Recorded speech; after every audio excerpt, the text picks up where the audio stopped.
はい、それでは、今日ね始めてまいりたいと思います。今日も、水曜日なので恒例の、サトリエの道ということで、101キャンドルライトの、今日は韓国の方のから生中継ということで、悟りと恋愛ということで、レイメさんが今日は、講師で来ていただきました。翻訳はおなじみのリボンさんがお送りしていただきます。よろしくお願いいたします。はい。ということで今また切り替えてないです。すみません。私ばっかり出ちゃって。ということで切り替えますのでちょっとお待ちくださいね。はい。ということでよろしくお願いいたします。안녕하세요。안녕하세요。ということで、悟りと恋愛ということなんでよろしくお願いいたします。 깨달음과 연애라든지라고 들었습니다. あ、 네, 잘 そういえば何も打ち合わせしてませんでしたね。すみません。どっから始めましょうか。 어떻게 시작할까요? 그냥 제가 얘기를 할까요? 자, まず私の方からはい。お話ししてみましょうか? はい。よろしくお願いいたします。 예, 부탁드리겠습니다. 기본적으로 사람 기본적으로 요즘에는 사람들이 연애에 굉장히 관심이 많은데 この頃人は恋愛についてとても関心がありますけれど 연애조차 배우는 시대가 되었습니다. 恋愛さえも学ばないといけない時代が来ました. 예전과는 다르게 이제는 사람들이 연애를 배워서 잘하고 싶어 합니다. 以前とは違ってこの頃人はみんな恋愛を学んで恋愛を上手にしたいというふうに思うようになりました. 원래 일본도 그렇겠지만 한국도 연애를 잘 배워서 연애에 서툰 사람들이 많고 또 배워서 잘하고 싶어 하는 사람이 많습니다. 日本もそうかもしれませんけれど、韓国でも恋愛ベタの人が増えてきて、なんとか恋愛について学んで恋愛を上手にしたいなというふうに思う人が増えましたよ.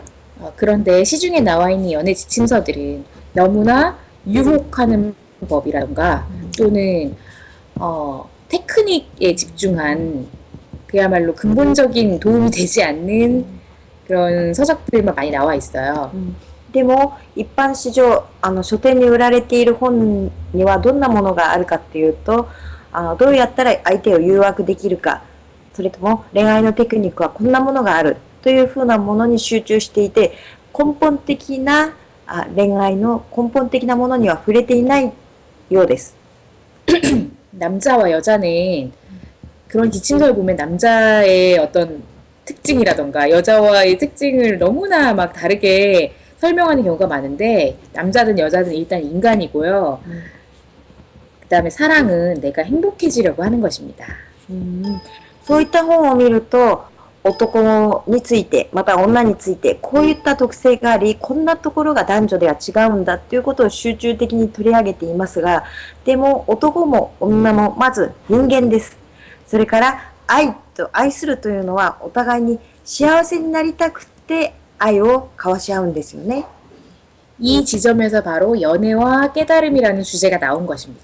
この視点から見るときに、愛と恋愛と悟りという今日の主題が出てくるんです. 우리가 연애를 통해서 얻고자 하는 건 진정으로 사랑하고 사랑받는 행복한 관계를 얻기 위해서입니다. 私たちが恋愛を通して得たいと思っているのは、本当に心から愛して、また愛されて幸せだという感覚を得たいから恋愛をしたいと思っているわけです. 그것은 결혼 생활도 마찬가지일 것입니다. それは結婚生活においても同じだと思います. 그러므로 우리는 진정으로 사랑하는 법을 알기 위해서 우리 자신의 가능성과 우리 자신의 존재의 가치를 알아야만 합니다. それで本当の恋愛というものをするために、私たちはまずは自分自身の可能性と、また自分自身の存在価値について知らなければなりません. 그것을 알지 못하면 사실 누군가를 진정으로 사랑할 수가 없습니다. そのことを本当に知らなければ、実は誰かを本当の意味で愛することはできないですよ. 모든 사랑은 내 마음 안에서 나오는 것이고 すべての愛情というのは私の心から出るものであるし、 내가 나를 사랑할 수 있어야 남도 사랑할 수 있는 것입니다. 私が自分自身を愛することができればこそ他の人を愛することができるからです。 그렇기 때문에 진정으로 행복하고 사랑하는 관계를 맺기 위해서는 나 자신을 사랑하는 법을 정확히 알아야 합니다. ですから本当に愛し愛されるそういった関係を築くためにはまず私自身が自分自身を愛することが分かっていないといけません。 그리고 나 자신을 사랑하는 법은 그 어떤 조건이나 내가 가지고 있는 여러 가지 부산물들을 없더라도 정말 존재 그 자체로서 사랑할 수 있는 법은 내가 내 자신을 알아야만 진정으로 나를 사랑할 수 있습니다. 그게 바로 조건적이지 않은 무조건적인 사랑입니다. それで私が私を愛するということは何かの条件に基づいて、または副産物が何か得ることのできる副産物がなかったとしても、私自身の存在自体だけで、私が存在しているというそれ自体だけで愛することができる。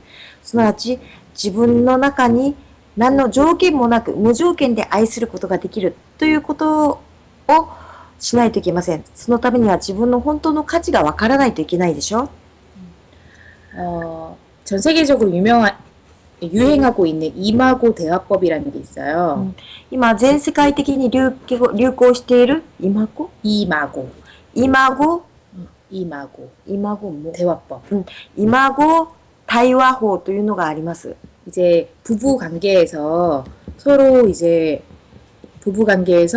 서로 대화법을 배우는 건데 이 내용의 핵심은 これは夫婦でお互いにどういうふうに会話をしたらいいかということを学ぶ。 갈등을 해결하는 대화법이에요. 夫婦間でお互いに会話をスムーズにできるようにというふうな意味で作られているんですけれど、このimago対話法の核心というのは 여기서 핵심은 이 상대 배우자에게 내가 나의 부모에게 받지 못한 사랑을 받고자 한다. 이걸 인지하는 것을 말합니다. この核心はどこにあるかというと、お互い配偶者に対して自分が父母から受けることのできなかった愛を願っているということをまず分かることと言っています。 충족되지 않는 내면 아이의 요구를 상대방에게 하고 있는 것입니다.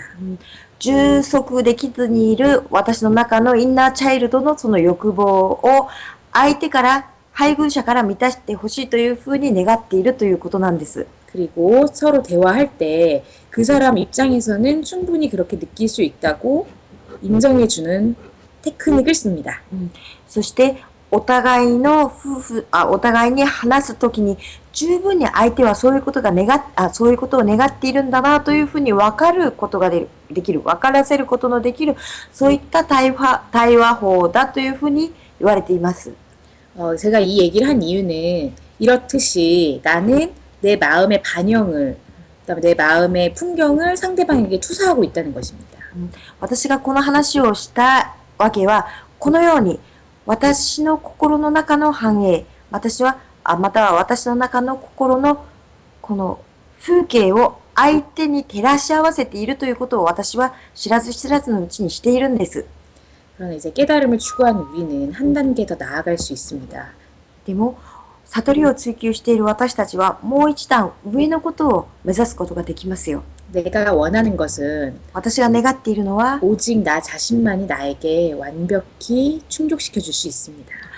私の中の不足感、私の中にまだ満たされていないものは私自身だけで十分に満たすことができるということなんです。 사랑에 빠진 사람들이 원하는 나를 있는 그대로 인정해주기. 恋愛に陥った人たちがよく願う私のすべてのことをあるがままに受け入れてほしいという願い。 변함없이 영원히 사랑해주기. 変わることなく永遠に私を愛してほしいというふうな願い。 언제 어디서나 나의 지지대가 되어주기. 지지가 뭐예요? 어쩌다 지지. 버팀목이 되어주기. いつでもどこでも私のこの私を支持して私の拠り所となってくれることを願うこと。 사랑에 빠진 사람들은 상대가 나에게 이렇게 해주기를 바랍니다. 恋愛に陥った人は相手が自分にこういうふうなことをしてくれる、今言ったようなそういったことをしてくれることを願っていますよ。 그러나 이것을 완벽하게 해줄 수 있는 타인은 존재하지 않습니다.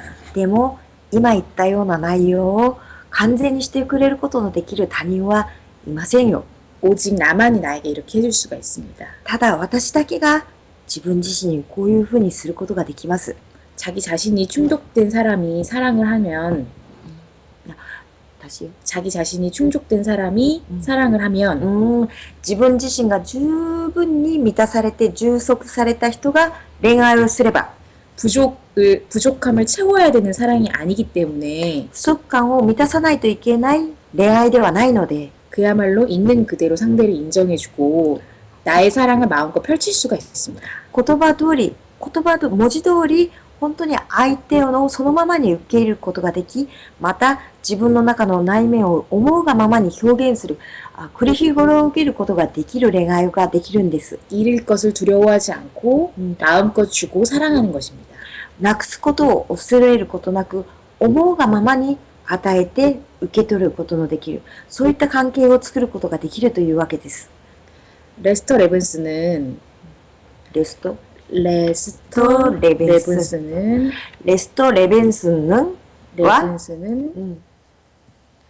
행복은 사랑할 수 있는 능력에 달려 있다고 하였습니다. 행복은 幸せは 사랑할 수 있는 능력에 달려 있다. 幸せというのは愛することのできる能力にかかっているというふうに言いました。 모두가 알다시피 우리의 행복은 내가 내가 사랑을 나누어 줄 때 가장 커진다는 것을 알고 있습니다. 私たちはみんな知っていますけれど、私たちは何かいいものを誰かに分けてあげるときにその喜びはもっと大きくなる。愛はもっと分けてあげるときにその愛はもっと大きく増えるということを知っています。 그렇기 때문에 사랑과 행복과 깨달음은 아주 밀접한 연관이 있는 것입니다. だから愛と幸福と悟りはとても密接な関係を持った存在なんですよ。 네, 끝. 終わりです。はい、ありがとうございます。 감사합니다. 結構早く終わっちゃいましたね。もうちょっと早く長くなるかもだ。 아, 그래요? そうでしたか？そうするとどうしましょう。質問とか受ければいいんですかね。 질문으로 할게요. じゃあ私の言いたい 태기상 궁금한 거 있으면 물어보라고 하세요. じゃあね、私の言いたい、お伝えしたいことは、はいこれで大体お伝えしたので、何か質問がある方、気になることがある方、テディさんも気になることがあったら質問してください。まあ、っていうことはあれですよね。今までの恋愛っていうのは、自分の足りないところを相手に探して恋愛してたようなことになってしまうわけですよね。 그러면 이제까지 있었던 연애라는 거는 자기한테 부족한 부분을 그 상대방한테 얻으려고 그런 목적으로 의식 안 하도 그런 욕망으로 했던 연애이겠네요. 사실 그런 측면이 좀 100%라고 할 수는 없지만 좀 많이 있고 実際全てがそうだとは言えませんけれども、多くの確率でそうならざるを得なかったと言えると思います。 좀 더 깊이 보자면 부모에게 얻고 싶었던 지지와 인정을 배우자나 연인에게 받으려고 하는 경향이 좀 있습니다. もっと深く見てみるならば、両親から受けることのできなかった支持や愛情を恋人や配偶者から受けようというふうな傾向が多かったですよ。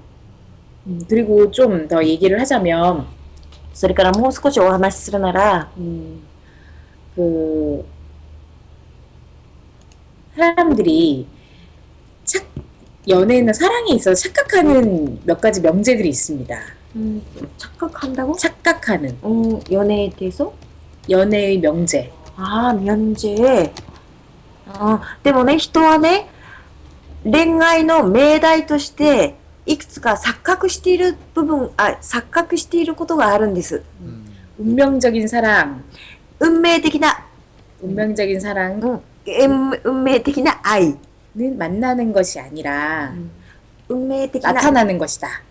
運命的な愛というのは、会うんではなくて、現れるものだ。 생각. という考え。 그다음에 영원히 변함없이 사랑해야만 진정한 사랑이라는 착각. またそれから永遠に変わることなく、ただ一人の人を愛し続けることができなければ、それは本当の愛ではないという錯覚。 나를 사랑한다면 저 사람이 내가 원하는 대로 해줘야 된다는 생각. 私が愛しているんだから、相手は私の願う通りにしてくれないといけないという錯覚。 등등이 있습니다. などなどがありますよ。運命的な愛が現れるってことちょっと分からなかったんですけど。 맨 처음에 하셨던 운명적인 사랑은 그 만나는 거 아니라 나타나는 거다라고 하지 않았어요? 아니 그게 아니라 이제 운명적인 사랑은 만들지 못하고 나타날 것이다. すいません、私の通訳は間違えました。運命的な愛というのは作るものではなくて、自分が作り上げるものではなくて、現れ出てくるものだっていうふうな錯覚。 그것은 굉장히 수동적인 입장입니다. 今言った者たちはみんな受け身的な立場で言ってることですよ。受け身的な立場で出てくる考えですよ。ああ、そうかそうか。愛は作るものだっていうことを言いたいわけですね、よく本当はね。 그러면 그 사랑은 만들어가는 거다라는 것을 말씀하시고 싶으신가요? 그렇죠. そうです、そうです。 그리고 일단 운명적인 사랑이라는 것 자체가 의미가 없다고 생각하는 겁니다. それから一旦運命的な愛という言葉自体に意味がないなっていうふうに考えます。 오직 하나밖에 없다고 매달리는 것은 나 자신을 너무나 무시하는 생각입니다. ただこの愛一つしかないんだというふうにこの愛にすがっていくのは私自身を無視するのと同じですよ。自分がないってことですね、要はね。 그거는 자기가 없다라는 건가요? 중심이 내가 아니라 남에게 가 있는 것입니다. それは中心が私にあるんではなくて、中心が相手にある、他の人にあるということですよ。 사랑은 맞춰가는 거고 서로 배려하는 거고 그다음에 상대에 따라서 그 모습이 달라지는 겁니다. 愛は合わせるものであり、この配慮するものであり、相手によって表現の仕方がいくらでも変わっていきます。 어떤 완벽한 상대가 있어서 나와 아주 딱 맞을 거고 세상에 딱 한 사람밖에 없고 평생 한 명밖에 없다는 생각은 어떤 기존에 있던 나의 연인에게 계속 의심하게 만들고 ある完全な相手がいて、この人だけがこの人が私の相手であり、世の中でたった一人いるこの人だけが私の相手であるというふうに思ったならば、すべて既存の今まであったそういった恋人にすべてを依存してしまう、そういった立場になっちゃうでしょ。 그리고 뭔가 서로 맞춰가려는 노력을 하지 않게 만듭니다. それからお互いに何か合わせてみよう。相手に合わせてみよう。相手に近づいてみようというふうな努力をしなくなってしまいますよ。 그리고 그 사람을 기다리는 동안 나를 너무 수동적으로 만듭니다. それから相手を待ち続けている間、とても自分を受け身的に、受動的に作っていってしまいますよ。 なるほどね。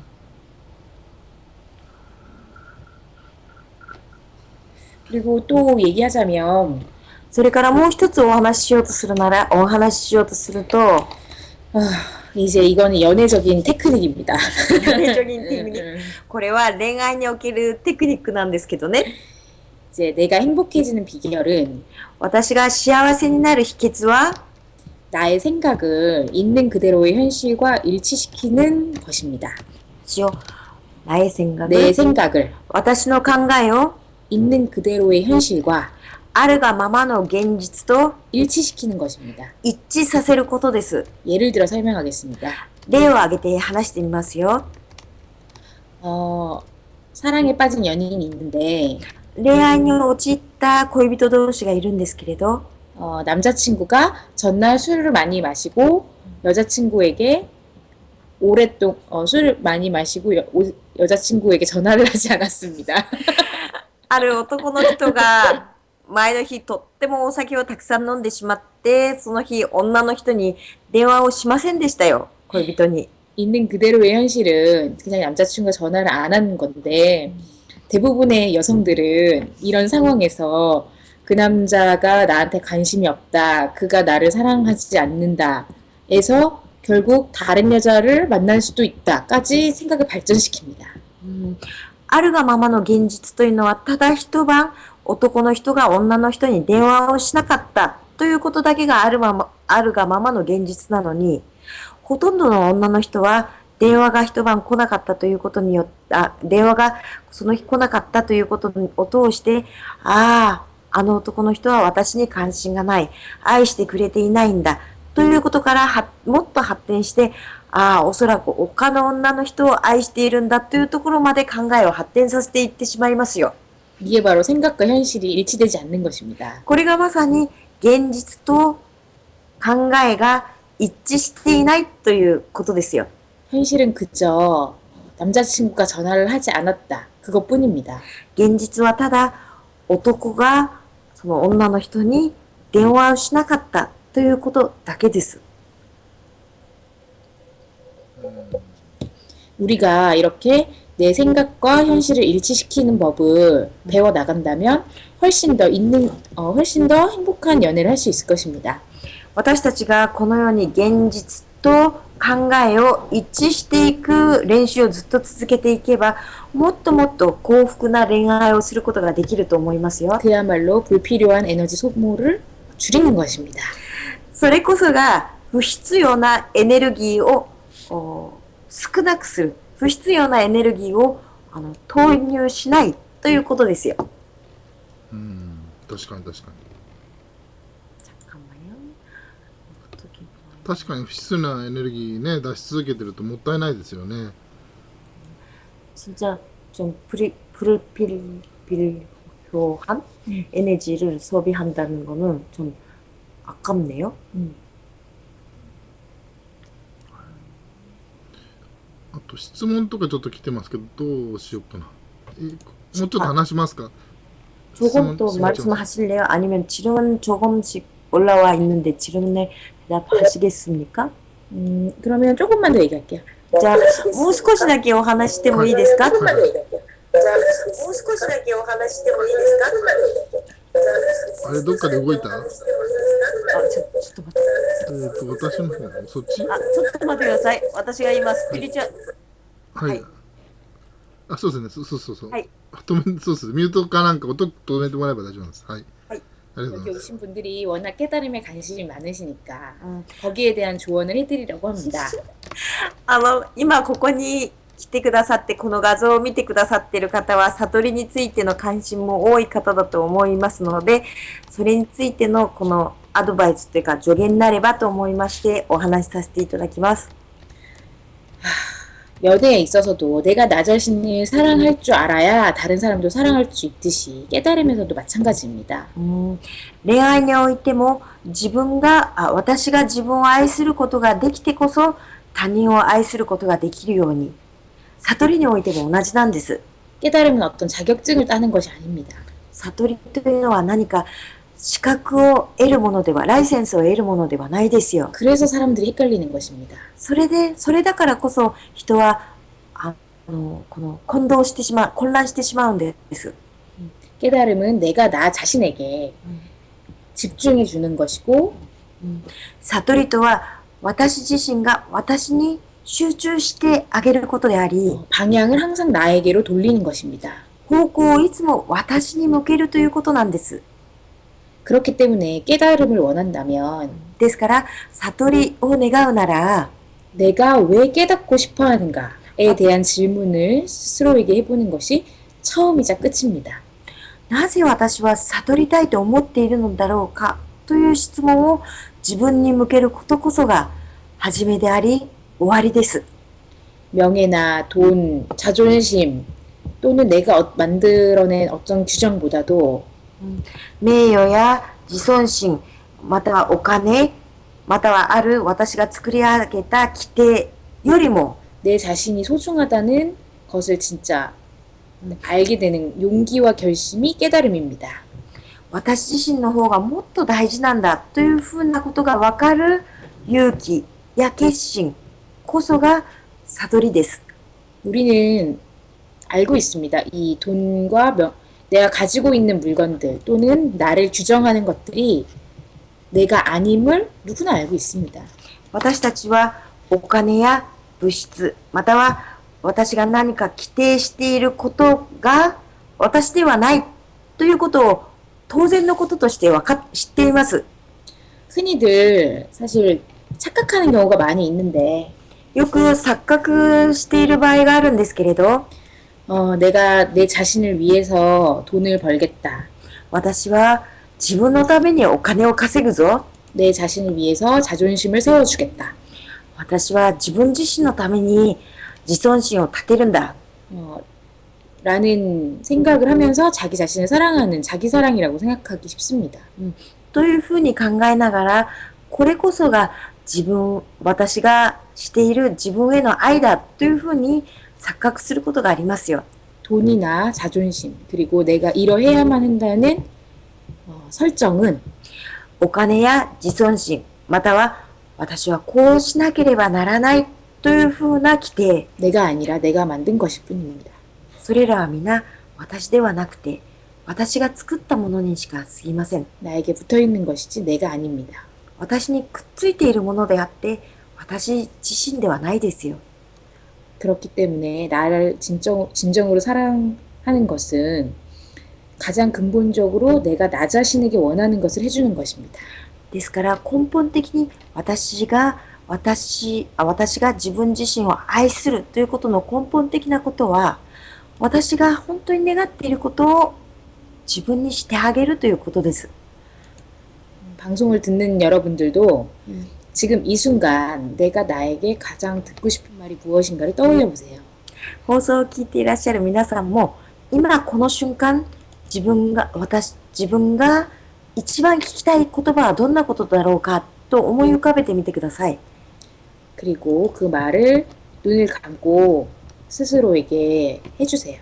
そしてその言葉を目を閉じて自らにしてあげるんですよ。言ってあげるんです。 저는 제 스스로에게 더 이상 애쓰지 않아도 괜찮다라는 말을 해주고 싶습니다.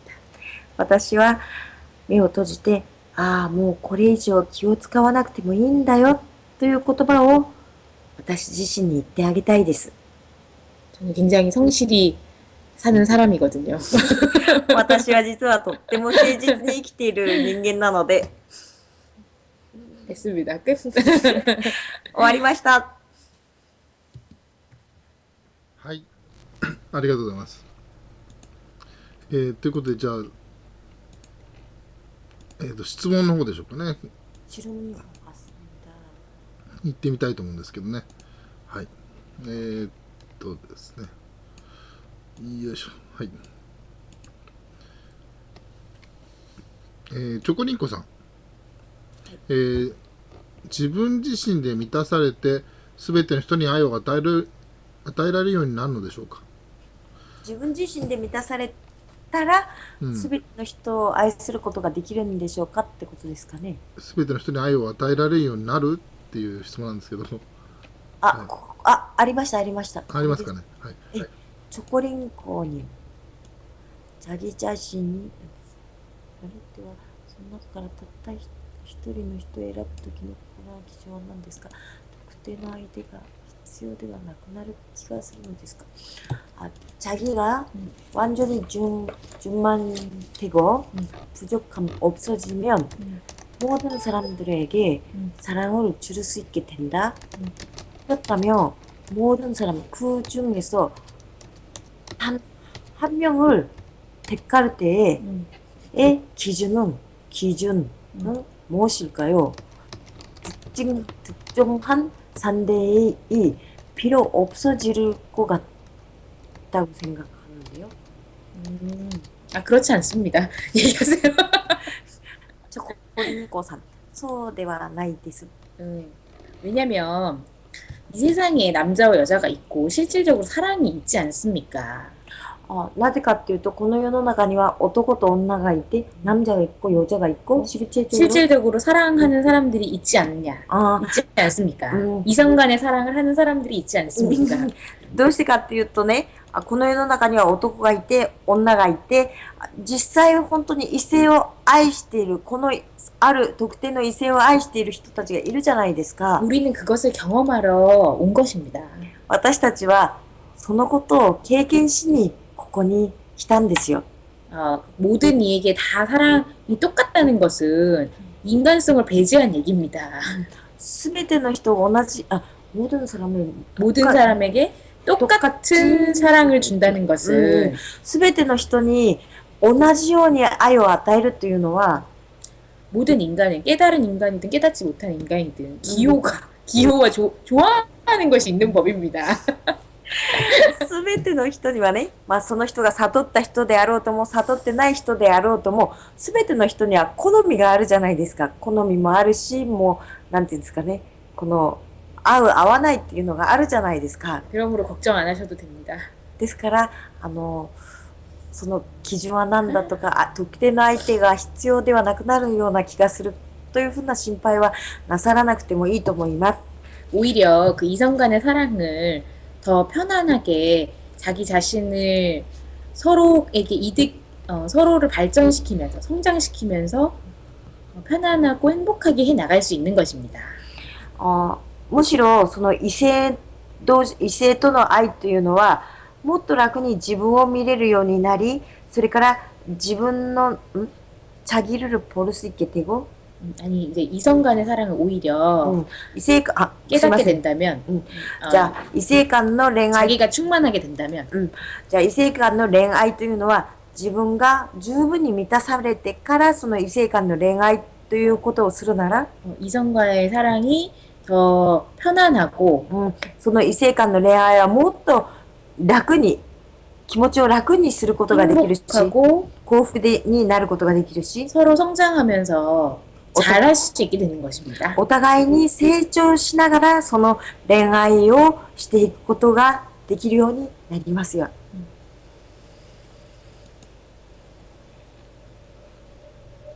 なるほどね。はい。よいしょ。ということで、質問ありましたら、またお願いしたいと思うんですけどね。はい。 지금 더 왔습니다. たつきさん、質問です。自分の理想の彼女を思い浮かべれば現実に現れるということですかっていう質問来ましたね。これね、どうなんでしょう。ちょっと待ってください。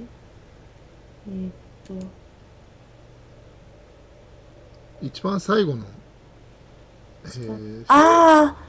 たつきさんですね。はい、自分の理想の彼女を思い浮かべれば現実にその彼女がそういった彼女が現実に現れてくるんだろうかってことでしょうかね。これそういう意味なんでしょうかね。타츠키님 근데요, 자기의 이상적인 그녀를 계속 떠오르게 생각하면 정말 현실에 그런 그녀가 나타나는 것입니까? 이상형의 심상화 얘기하는 거구나. 그런 것 같아. 理想の彼女を心にずっと思い浮かべていればっていうことですよね。 이상형의 그녀를 그 끌어당기는 법칙에 대해서 질문하시는 것 같습니다. 理想の彼女を自分に引きつけるには、というか自分に来るようにするにはどうしたらいいのかっていうふうなことをおっしゃってるような気がしますが、 계속 원하고, 어,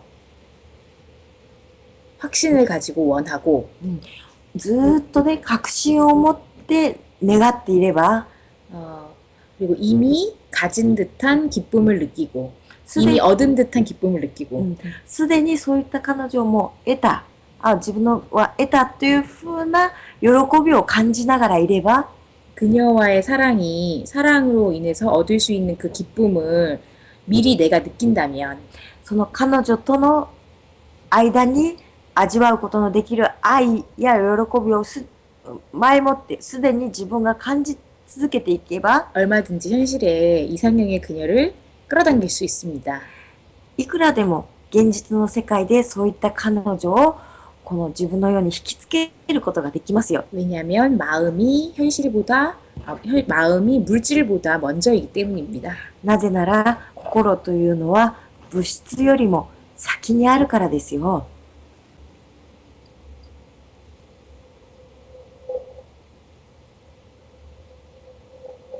旅店内答えになったでしょうか、たつきさん。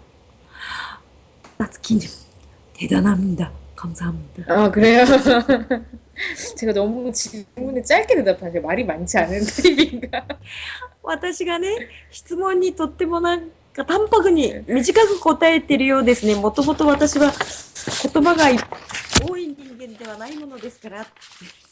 사실 저는 중언부언하지 않고 그냥 묻는 거에만 대답하는.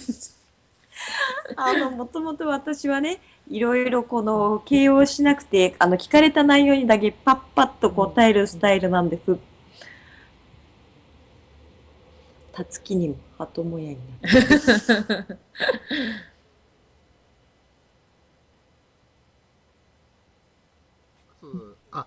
すいません。たつきさんが、すごいです、ありがとうって言ってますよ。 다츠키님 대단합니다. 감사합니다라고 하고 있네요. 네. 저도 감사합니다. 私もありがとうござい 좋은 ます。 질문이었습니다. はい。いい質問でした。ここで質問がどんどん来てますけど。 이상형의 여성이 나타나는 이론을 설명해 줄 수 있습니다. お望みならば理想の女性像が現れるようになる方法をお伝えすることもできます。うおーなぜなら 지금 테디상이 제일 좋아하시는 것 같군요. 今テディさんが一番喜んでくださってるような気がします。 이제 일체 유심조가 구현된 과학적으로 많이 증명되고 있습니다. 일체 유심조의 원리가 진실이라는 것이 일체 유심조가 진리라는 것이 과학적으로 많이 증명되고 있습니다. 과학적으로 이미 증명되었습니다. なぜなら一切有心像というのが一切有心像という内容が真理であるということがすでに科学的に証明されているからですよ。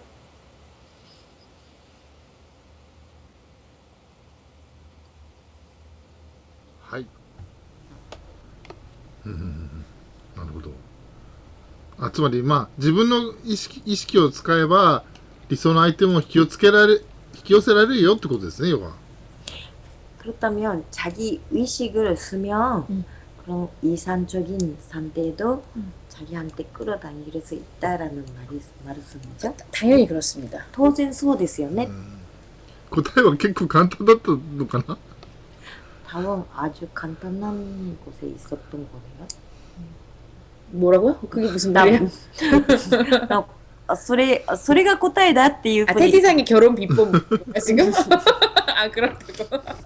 あれですね、こう世の中呪文を唱えたりとかそういうことじゃないんですよね。これ冗談ですけどね。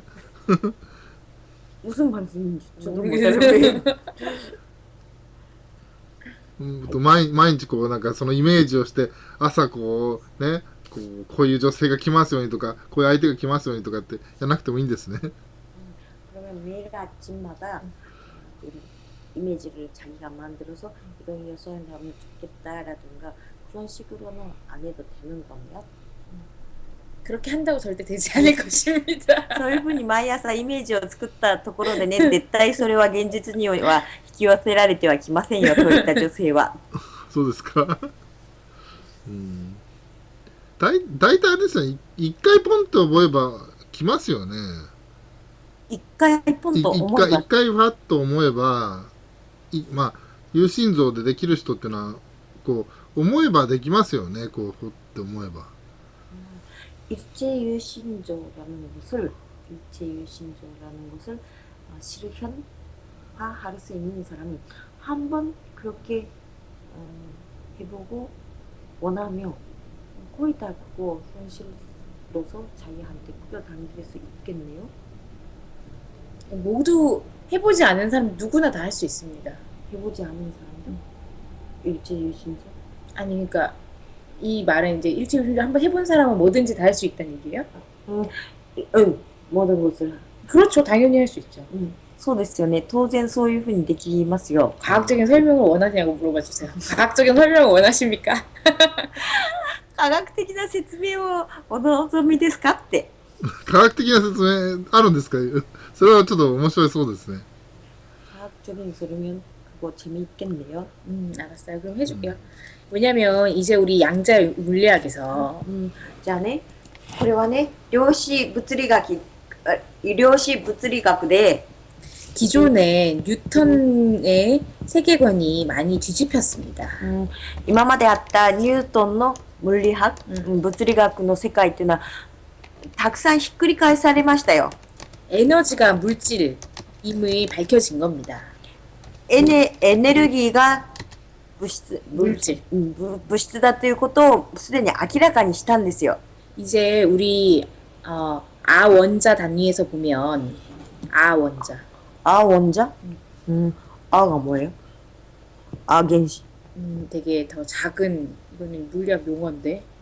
하여튼 입자와 전자. 물질은 입자와 전자로 구성되어 있는데 物質はね、粒子と電子で構成されているんですけれど、 와 구성되어 있는데 で構成されているんですけれど、 99.9%가 99.9%が虚空ですよ。 전자는 내가 지켜봐야지 나타납니다. 電子というのは、제가 지켜봐야지. 관찰자가 지켜보는 순간 나타나고 보지 않으면 가능성의 세계로 존재하고 있습니다. その電子というのは観察者が見ている時にだけ現れますよ。そして観察者がいない時には可能性として그공 안에 있는 거죠. 가능성으로서. 그렇죠. 可能性としてその虚空の中に存在しているんです。 내가 지켜보면 나타난다는 것이 중요합니다. 이게 바로 관찰자 효과입니다. 私が見ればこそその電子というのが現れる。それが大事なんです。これがすなわち観察者の立場ですよ。 입자가 파동의 형태로 있다가 粒子が波動の状態であるときに 관찰자가 지켜보면 입자의 형태로 나타나는 것입니다. 観察者が粒子は波動の状態にいたときに観察者が見るとその波動は粒子の状態として現れて出てくるんです。 이 말은 결국에는 내가 의식을 집중하면 물질이 나타난다는 것입니다. これはどういうことを言っているかというのは結局私が意識を集中させるとそれは物質として現れてくるということを言っているんです。 가능성의 양자장 속에서 내가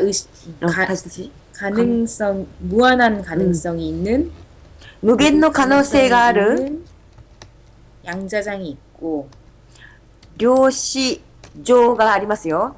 양자장이 있고 내가 의식을 집중하면 量子上があってそこに私が意識を集中させると 내가 원하는 경험이 私が願う経験を 나타나는 것입니다. 私が願う経験がそこに現れてくるんです。 그렇다면 아마 질문을 하실 것입니다. そうしたらおそらくこんな質問が出てくると思いますよ。 나는 부자가 되고 싶은데 왜 로또에 당첨되지 않는 것일까? 私はお金持ちになりたいのにどうしてロットに当選宝くじに当たらないんだろ 나에게 왜 이상형의 여자가 나타나지 않은 것인가? う。私にはどうして理想のこの女性が理想像に沿った女性が現れてこないんだろうという質問が現れて、 테디상도 궁금하세요? エジンさんも気になりますか？ちょっと、조금 조금 まあ、いっぱいかな。 조금밖에 わかんない 궁금하면 설명 안 할 거예요. 少ししか気にならないんだったら説明しませんよ。いっぱい気になってます。はい。じゃあ많이 궁금해요. 근데 이게 뭐냐면 내가 원하는 것과 내 의식의 상태를 일치시켜야 됩니다. なぜなら私 원하는 の 것과 음. 의식 상태. 私の願うこととない意識さんで、私の願うことと私の意識の状態を一致させないといけません。 이것은 무엇이냐면 これはどういうことかというと、 이미 가진 듯이 이미 그것을 경험한 위치에 가서 있어야 했다는 것입니다. それはもうすでに私がそれを手にしたことのように、すでに私が経験したことだというふうな位置に行ってないといけないということなんです。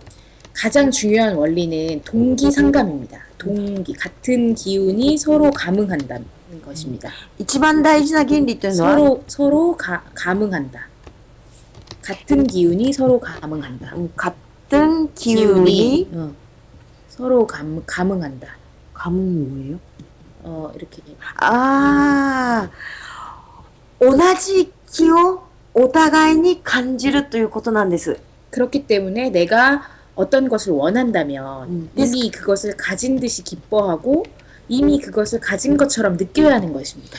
ですから何か私が何かあるものを願うとするならば、すでにそれを得た時のような感覚で、得た時のような喜びを持っていないと、感じていないといけないということなんです。 분명한 의도를 가지고 明確な意図を持って、 내가 원하는 것과 같은 주파수의 진동을 발산할 때 私がすでに持っているというふうな意識で周波数を送るとき、 양자장에 아주 강력하고 일정한 신호를 보내는 것입니다. 量子上にとても強烈な信号を送るということになるんですよ。 우리가 원하는 것을 얻지 못하는 이유는 私たちが願うことを得ることのできないその理由は、 난 너무 돈이 없어서 가난해. 그러니 로또가 당첨됐으면 좋겠어. 私はとっても貧しくて大変だ。だから宝くじに当たったらいいな。 또는 애인이 없어서 외로워. または恋人がいなくて寂しいよ。 예쁜 여자친구가 생겼으면 좋겠어. 綺麗な女友達がいたらいいな。 라는 식으로 생각하고 있기 때문입니다. というふうな感じで思ってるから現実にはならないんですよ。 스스로의 주파수와 진동수가 올라가야 되는 것입니다. 自らの周波数と振動数が一致して上がっていかないといけないんです。 됐어요? 끝? 以上です。終わり。ありがとうございます。왜 안 되는 줄 알겠죠, 테디상? テディさんどうして現実にならないかもうお分かりでしょって。大丈夫ですよ。僕はね、そうやりますよ、どんどん。 저는 앞으로 점점 계속 그렇게 할 겁니다. 화이팅! 頑張って。はい。で、質問がまた来てますね。질문도 왔습니다. はい。まるさん。はい。慣れてきた相手に慣れてきてしまって飽きてしまうのはどうしてでしょうかみたいなことですね。慣れてきて言葉は悪いですが飽きてくるっていうのはどうですかっていう質問ですか？そうですね。で、それに補足で、新婚気分でずっといるためにはどうしたらいいかなと思いましてって書いてありますね。결혼해서 마르님라는 분한테 맞는데 결혼해서 서로 좀 익숙해지고 점점 그 상대방한테 단순 없어지거나 새로운 느낌을 받지 못하게 되는 것. これはどうですかっていうのはどうしてですかってことですかね。どうしたらいいですかってことですかね。どうしたらいいですかっていうのもあると思いますけどね。상태가 되면 됐다면 어떻게 하면 좋겠습니까? 그것은 아까 제가 말씀드렸듯이 내가 그 사람을 모두 다 알고 있다라는 생각을 하고 있기 때문입니다. それはね、相手に慣れてきたとか、相手に飽きてきたっていうのは、先ほどちょっと私が言いましたように、相手のことを私は全てもう分かったというふうに私が考えているからですよ。 그리고 또는 그 이전에 내가 원하는 것을 배우자가 채워줄 수 없음을 포기한 경우, 내가 원하는 것을 배우자가 채워주지 못해서 그거에 대한 실망과 포기를 한 상태일 수도 있습니다. または、それ以前に、または、自分の不足なところ、満ち足りていないところを、この配偶者は、相手は満たすことができないんだなぁというふうに諦めて放棄した状態なのかもしれません。 인간은 누구나 의식이 성장하는 것을 원합니다. 人は誰でも意識が成長していくことを願ってますよ。 그렇기 때문에 상대가 식상하게 느껴지거나 내가 이미 다 알고 있다고 착각한 그런 다 알고 있다는 생각에 빠져 있다면 더 이상 흥미가 생기지 않을 것입니다. ですから、相手が自分を満たしてくれないとか、もう相手のことは全てもう分かったというふうに思ったならば、当然相手にはもう関心が湧かなくなってきますよ。 그것은 내 생각 속에 그 사람일 뿐이지 그 사람의 실체가 아닙니다. でもそれは私の考えの中にいる相手であって、実際の相手の姿ではありませんよ。 기존에 내가 상대에게 가지고 있던 어떤 규정이나 설정을 다 지우고 처음 만나는 사람처럼 한번 천천히 관찰해 보세요. すでに知っている人だというふうに相手を見るのではなくて、初めて会う人のように対してもう一度観察してみてください。 분명히 내가 알던 사람이 아닐 것입니다. きっと私が知っていた人ではない部分がその人から見えてきますよ。 끝이에요. 끝. 終わりです。はい、ありがとうございます。あともう一人の質問で、チョコリンコさんのやつかな。悟った同士のカップルが別れるとすれば、その理由は、一般的なカップルとは違っているんでしょうかっていう質問がありますね。はい。このチョコリンコさんですね。チョコリンコ님인데요. 깨닫던 사람끼리, 사람의 커플 가 헤어진다면 그 이유는 일반적인 커플과 다른가요? 깨달은 커플이 헤어진다면 그 이유는 일반적인 커플과는 다른 건가요? 이게 너무 추상적인 질문인데. ちょっと抽象的な質問ですね。 그러면 어쨌든 깨달은 커플의 사랑은 확실히 일반적인 커플의 사랑과는 좀 다른 면이 있습니다. もちろん悟った同士のカップルの愛って恋愛というのは一般的なカップルの恋愛とは違う側面がありますよね。 상대를 통해서 어떤 것을 채우려고 하지 않기 때문에 お互いを通して自分の足りない部分、不足な部分を満たそうとはしないの 그야말로 で、 있는 그대로 상대를 봐줄 수 있게 됩니다. 文字通りあるがままの相手を眺めることができるようになりますよ。 사실 이런 사랑은 부모에게도 받기 어려운 것입니다. 実はこういった愛情は両親からも受けるのは難しいですよ。 무엇을 해야만, 내가 잘해야만, 무엇을 해야만 얻어야만 나는 사랑받을 것이다 라는 조건적인 사랑은 부모에게서 무의식적으로 많이 학습된 것입니다. 私が何かこれを上手にできたなら、または私がこれを得たならば、きっと愛されるはずだというふうなことは、両親からたくさんもうすでに学習してきましたよ、私たちは。 깨달은 사람도 잠시 이러한 습관적인 생각에 빠질 때도 있지만 悟った人もしばらくの間こういった習慣的な観念に陥ることがあるかもしれませんが、 결국은 자신에게로 돌아오게 됩니다. 結局はもう一度自分自身に戻ってくるようになりますよ。 모든 것이 내 마음의 반영이고 내 마음 안에서 일어나는 것이 먼저라는 것을 알고 있습니다. すべてのことは私の心の反映であり、まず私の心の中に起こることがまず初めにあるんだということがというところに戻ってくるということです。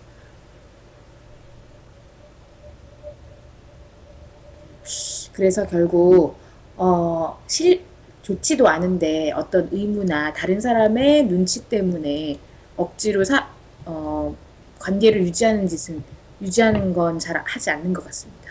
気だったサラミ 깨달은 사람들. それである義務とか、それから世間体のためにとか、他の人の視線を意識してその関係を続けようというふうなことは、悟った人同士のカップルはしないように思います。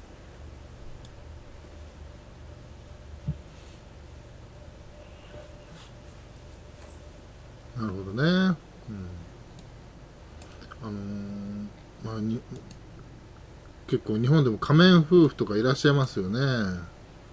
일본에서도 가면 부부, 한국에서는 부부, 그러니까 그 남의 시선을 의식해서 표면 정도는 사이좋게 지내지만 사실은 그렇지 않다. 그런 부부도 많이 있거든요. まあ本当は愛してないけどね、一緒にいるとかね、その子供もまだ大きくなってない人が離婚するとこう会社の昇進が遅くなるとかね、いろいろ理由がありますよね。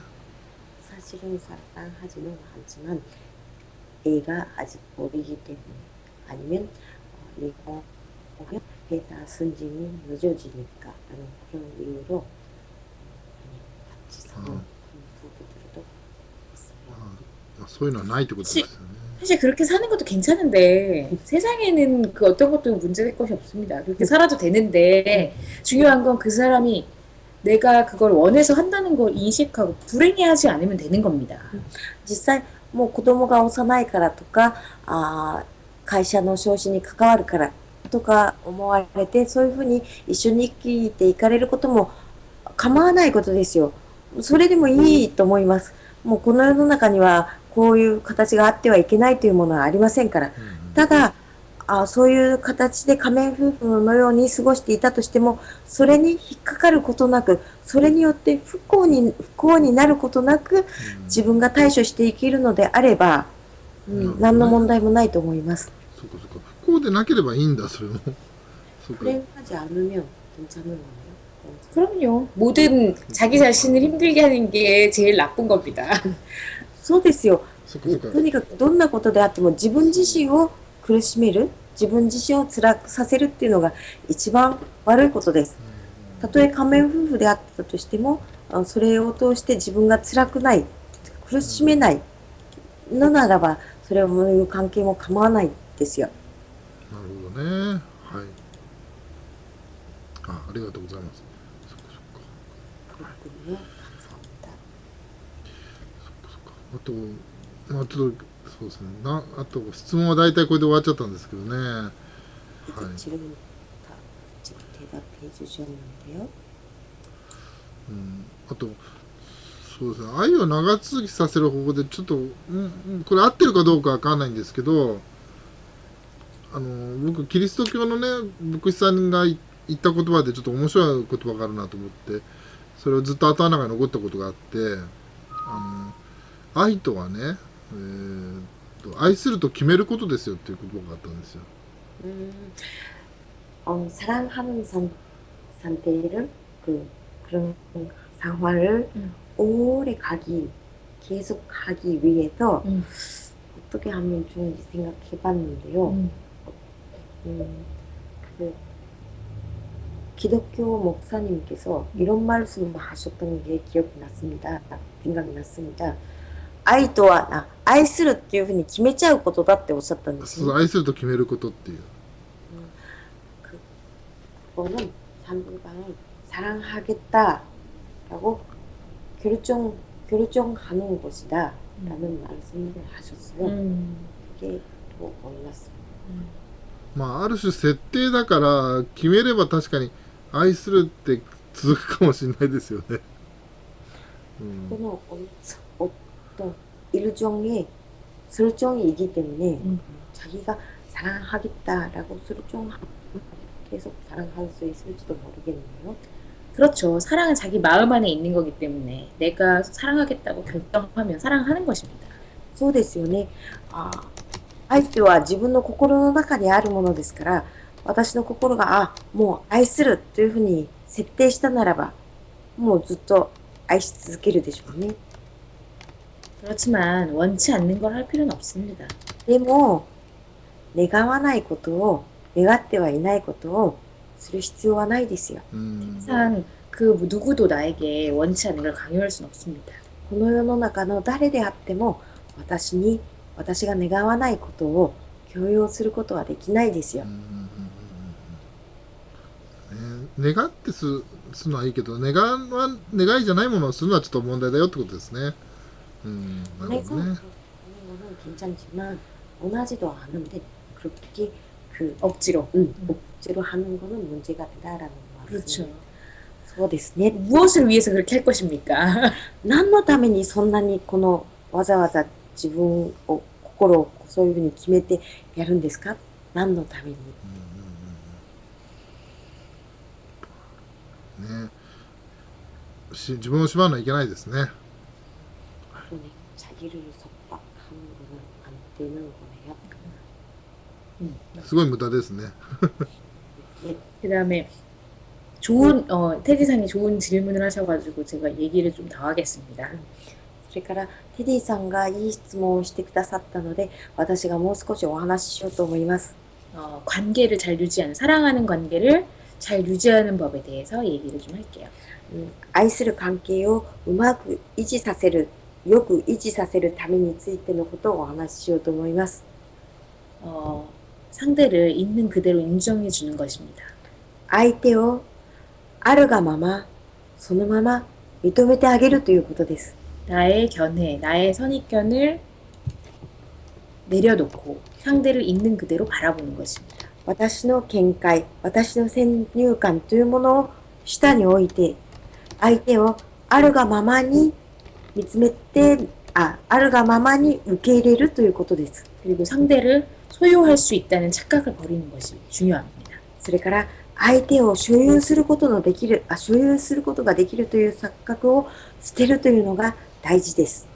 한 인간이 다른 인간을 완전히 소유하는 것은 절대로 불가능한 일입니다. 一人の人間が他の人間を完全に所有するというのは不可能なことです。 우리 모두는 각자의 위대한 하나님이기 때문입니다. なぜなら私たち一人一人が各自が偉大な神様だからですよ。 모든 사람들이 이것을 알고 있습니다. すべての人たちはこのことを知っています。 그러나 소유하고 싶어 하고 구속하고 싶어 하기 때문에 많은 갈등이 벌어지는 것입니다. でも相手のことを所有したがり拘束したがるので多くの葛藤が起こってくるんですよ。 나는 내가 할 수 있는 만큼만 하면 됩니다. 私ができる限りのことをすればいいだけです。 내가 사랑하고 싶은 만큼 사랑하고 私が愛したいだけ愛して 해주고 싶은 만큼 해주면 됩니다. 私がしてあげたいだけしてあげればいいんですよ。 그것이 바로 성숙한 인간의 사랑입니다. それがまさに成熟した人間の愛情ですよ。 그리고 그 사람의 자유의지를 인정해주고 받아들이는 것이 또한 중요한 점입니다. それから相手の自由意志を認めて受け入れてあげるということもまた重要な点です。 이렇게 하면 뭐 아무나 다 만나라는 것인가, 뭐 그다음에 나 말고 다른 여자를 만나는 남자를 용서하라는 뜻인가라고 생각할 수도 있겠지만 그런 뜻이 아닙니다. こういうふうにお話しすると、じゃあ相手がどんな人であっても構わないということなのか、または相手が他の女の人に走ってもそれを認めろ、受け入れろということなのか、 그렇게 と思われるかもしれませんけれど、そういうことではありません。 그렇게 질문하는 사람이 있다면 용서하고 싶지 않으면 그 사람을 그냥 그 사람을 떠나보내면 된다고 대답해주고 싶네요. もしそんな質問をなさる方がいるならば、相手のそういった他の人に、他の女の人に、他の男の人に走っていく人を、相手を許すことができなければ、相手が去っていく自由を認めなさいというふうにお話しして差し上げたいです。 억누르고 구속하는 것은 반드시 반대급부가 생기기 마련입니다. 力ずくで相手を押さえつけるということは必ず副作用が起こってきますよ。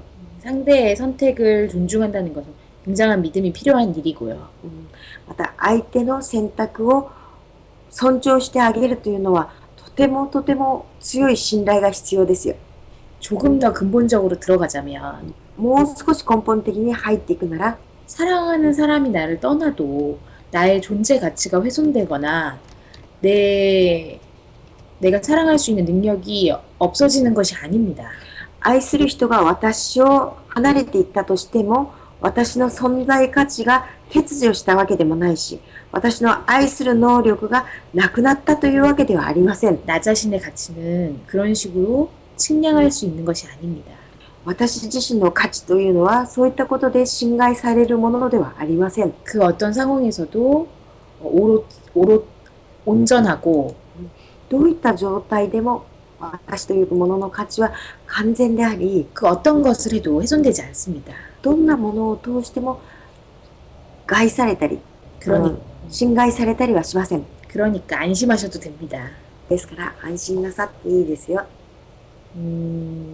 사랑으로 인해서 상처가 없다는 얘기가 아니라 사랑하는 사람이 떠났을 때 상처를 받지 않는다는 얘기가 아니라 これは愛する人が去っていったことによって傷を受けることはないんだという話ではなくて、 상처가 나의 전부가 아니라는 것입니다. その受けた傷が私の全てではないんだということなんです。 상처는 치유되는 것이고 またその傷というのは癒すことのできるものでありますし、 그런 이야기입니다. そんな話です。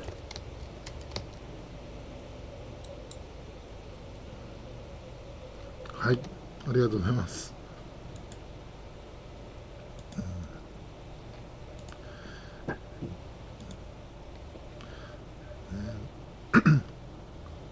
초콜릿은 정말 깨달으면 적이 없네요. そうですね。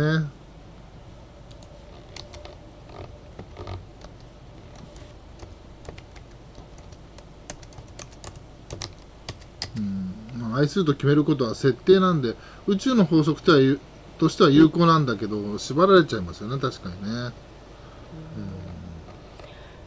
사랑하겠다라고 정한다는 거는 설정, 자기가 만드는 설정이기 때문에 우주의 법칙으로서는 효과가 있는지도 모르지만 자기 자신을 섭박할지도 모르겠네요. あとデッチさんから質問が今来ました。複数の異性を愛することも可能でしょうかという、可能ってことですかと。はい。 여러 이성을 사랑한다라는 것도 가능하다라는 말입니까? 복수에 이성을 사랑한다라는 것도 가능하다라는 말입니까? 실제로 그렇게 하는 사람이 있지 않습니까? 実際にそういうふうに愛している人もいるじゃありませんか。 저는 옳고 그름의 문제로 얘기하지 않고 좀 더 본질적 차원에서 얘기하겠습니다. 私はそれが正しいとか正しくないという事件ではなくて、もう少し本質的な観点からお話しします。 복수의 이성을 계속 만나고자 하는 사람은 무엇 때문에 그럴까요? 複数の異性にずっと会い続けてみようと思う人は何のためにそうしているんでしょうか。 대부분의 그런 경우에 우리가 흔히 말하는 카사노바, 私たち、多くの場合は私たちがよく言うカサノバ、 버림받는 것을 두려워하는 것입니다. 捨てられるということを恐れているんですよ。 그리고 진정한 사랑에 빠진 진정한 사랑을 하는 것을 두려워합니다. また、本当の恋愛に陥るということを恐れていますよ。 자기의 진정한 모습을 보여주면 상대방이 자기를 사랑할 거라고 생각하지 않습니다. 自分の本当の姿を相手に見せたら相手は自分を愛するだろうというふうには思わないんです。 그러니까 한 사람에게 모든 마음을 주지 못하고 ですから다수에게 一人の人に自分の心のすべてを与えることができずに 다수에게 표면적인 다수와 표면적인 관계를 맺는 것입니다. 多数の人たちと表面的な関係を持ち続けるということなんです。 아마도 그 사람은 그런 다수의 사랑을 하면서 충만한 느낌을 받지 못할 것입니다. おそらくそういった人たちは多数の人たちと表面的な関係を続けていても自分が十分に満たされたというふうな思いを持つことはできないですよ。 그것은 사실 행복한 길이 아닙니다. 왜냐하면 행복의 길이 아닙니다. それは実は幸福への道ではありません。なぜなら 왜냐하면 행복은 사랑할 수 있는 능력에 달려있기 때문입니다. なぜならば幸福というのは愛することのできる能力にかかっているからです。 더 많이 사랑하는 사람이 더 행복한 사람입니다. より多く愛することができる人こそがより幸福な人なんですよ。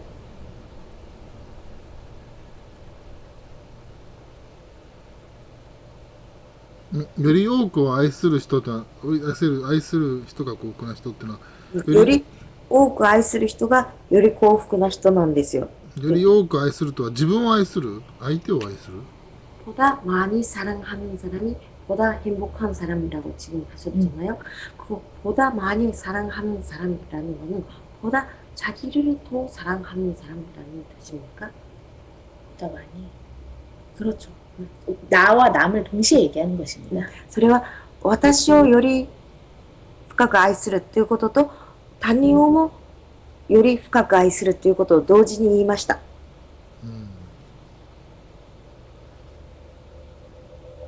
そっか、そうですよね。多人数に言ってる人っていうのはつまり相手をすごく深く愛してると言えないかもしれないですよね。 그렇다면 많은 사람 다수의 사람들을 사랑한다, 관계를 맺은다라는 사람은 깊이는 사랑하고 있지 않겠네요. 당연하죠. 当然そうですよね。 당연하지 않겠습니까? 当然そうじゃないでしょうか。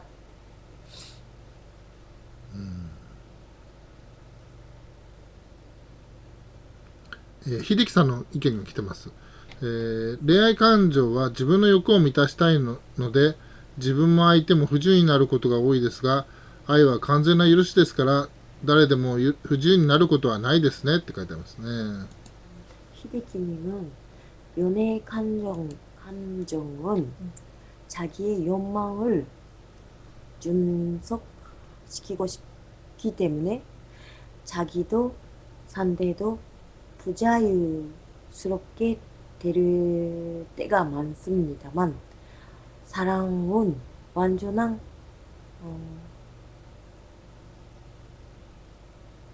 인정? 허가? 허용이기 때문에 누구도 부자유스럽게 되지는 않겠네요.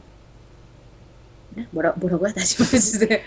연애 감정은 자기의 욕망을 종속시키고 싶은 것이기 때문에 자기도 상대도 부자유스럽게 수록게 될 때가 많습니다만 음, 사랑은 완전한 고용이기 때문에 누구도 부자유스럽게 되지는 않겠네요. 좋은 말씀입니다. 이렇게 했어요. いい言葉ですねって、秀樹さんの意見に。 그리고 한번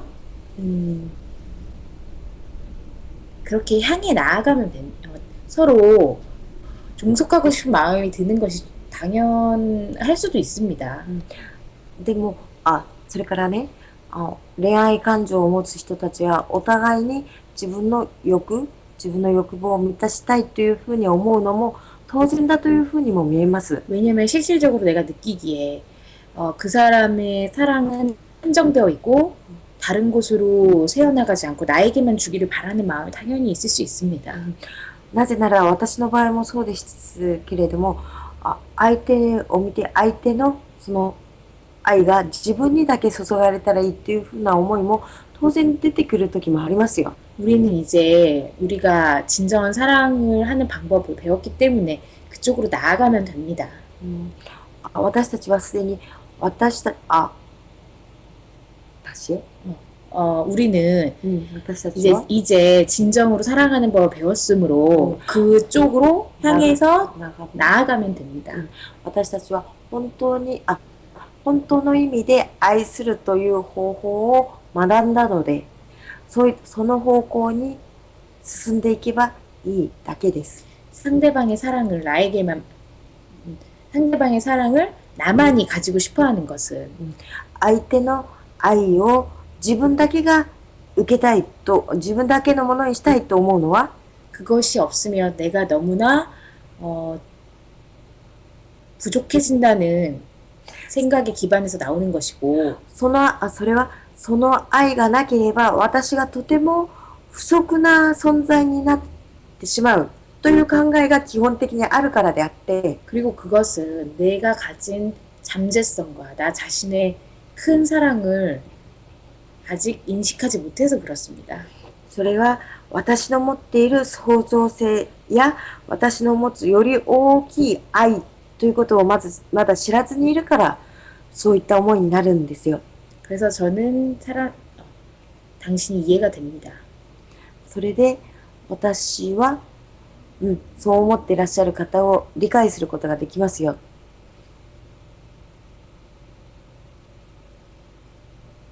相手の気持ち、相手の愛が自分だけに注がれたらいいと思っている人の気持ちも理解することができますよっていう意味ですね。はい。ありがとうございます。これ大体あれですかね。質問とか全部終わりましたかね。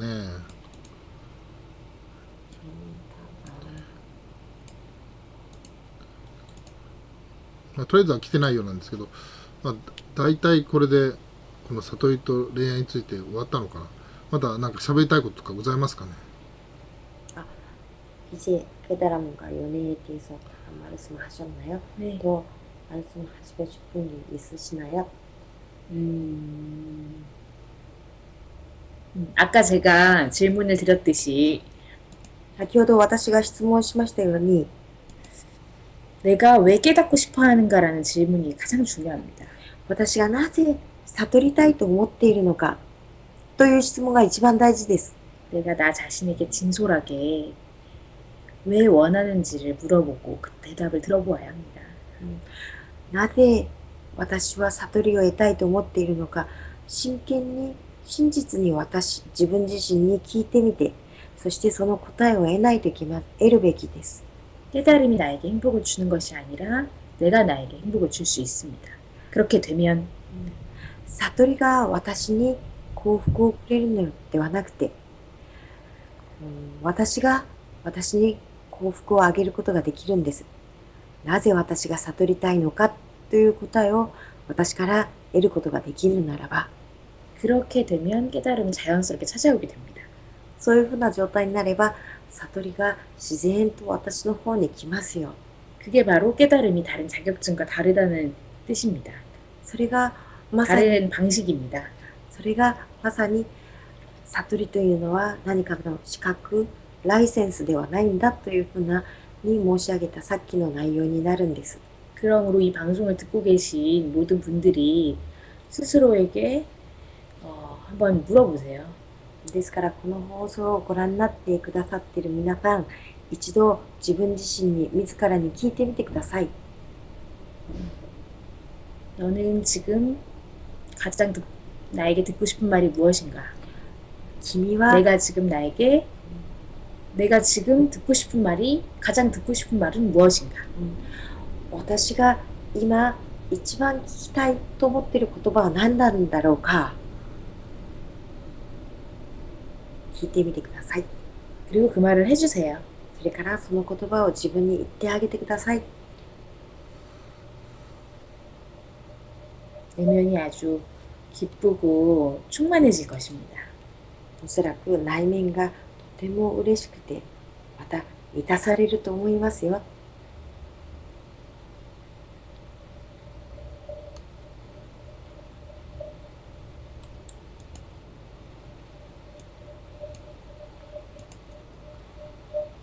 はい、どうもありがとうございます。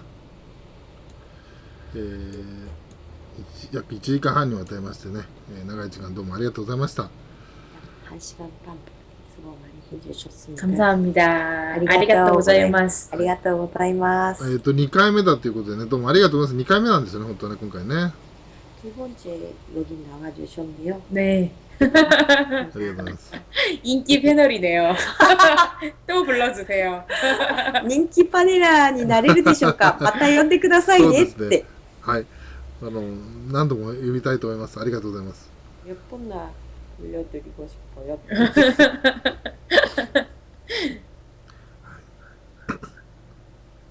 ね、ということで恋愛多分ね、興味ある人多いと思うんでね、後でまた再生してみる人多いと思うんですけどね、今日はどうもありがとうございました。 오늘은 정말 수고 많으셨습니다. 감사합니다. 감사합니다. ありがとうございます。はい、それではまたお会いしましょう。どうもありがとうございます。さよなさよなら。ら。どうもありがとうございました。お先に